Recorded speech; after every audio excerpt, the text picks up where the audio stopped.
নমস্কার। আজ কোনো রকম গণিতের প্রবলেম সমাধানের ভিডিও নয়, আজ একটা ইনফরমেটিভ ভিডিও নিয়ে আপনাদের সামনে হাজির হয়েছি।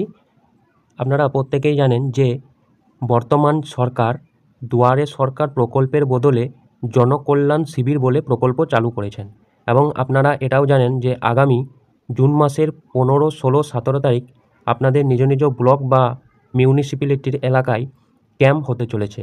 তো আপনারা কিভাবে জানবেন যে ওই ক্যাম্পে আপনারা কোন কোন প্রকল্পে আবেদন করতে পারবেন, সেই সব প্রকল্পগুলোর নাম আমি এখানে জানাবো, এবং আপনি কিভাবে চেক করতে পারবেন যে আপনার এলাকায় কোথায় এই ক্যাম্প হতে চলেছে, কোন ডেটে কোথায় হতে চলেছে। তো শেষ পর্যন্ত পুরো ভিডিওটা দেখবেন, এবং আমি এখানে প্রত্যেকটা প্রকল্প প্রায় 50টার বেশি প্রকল্পের আবেদন নেওয়া হবে ওই ক্যাম্পে।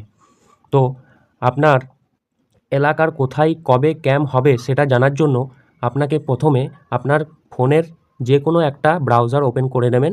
এখানে আপনি ক্রোম ব্রাউজার ওপেন করতে পারেন বা যে কোনো ব্রাউজার আপনি ওপেন করতে পারেন। তা আমি এখানে ক্রোম ব্রাউজার ওপেন করেছি, এবং ওপেন করার পর এই সার্চ বারে এসে আপনারা লিখবেন জনকল্যাণ শিবির বা JKS, এটাও লিখতে পারেন। এটা লেখার পর সার্চ করবেন।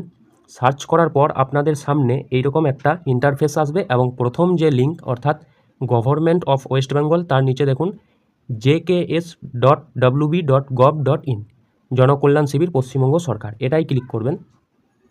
ক্লিক করার পর আপনার এইখানে দেখুন লোকেট ইওর শিবির, এইখানটায় ক্লিক করবেন। ক্লিক করার পর আপনার কাছে নতুন একটা ইন্টারফেস ওপেন হবে। এখানে আপনার যে জেলা, সেই জেলা সিলেক্ট করবেন। আমি এখানে আমার জেলা সিলেক্ট করছি। জেলা সিলেক্ট করার পর আপনার এখানে ব্লক সিলেক্ট করতে বলবে। এবার আপনার যে ব্লক হবে সেই ব্লক আপনি সিলেক্ট করবেন। সিলেক্ট করার পর আপনার নিচে পুরো ডিটেলস চলে আসবে যে কোথায় কবে কোন দিনে ক্যাম্প অনুষ্ঠিত হবে, সব ডিটেলস আপনার এই নিচে চলে আসবে।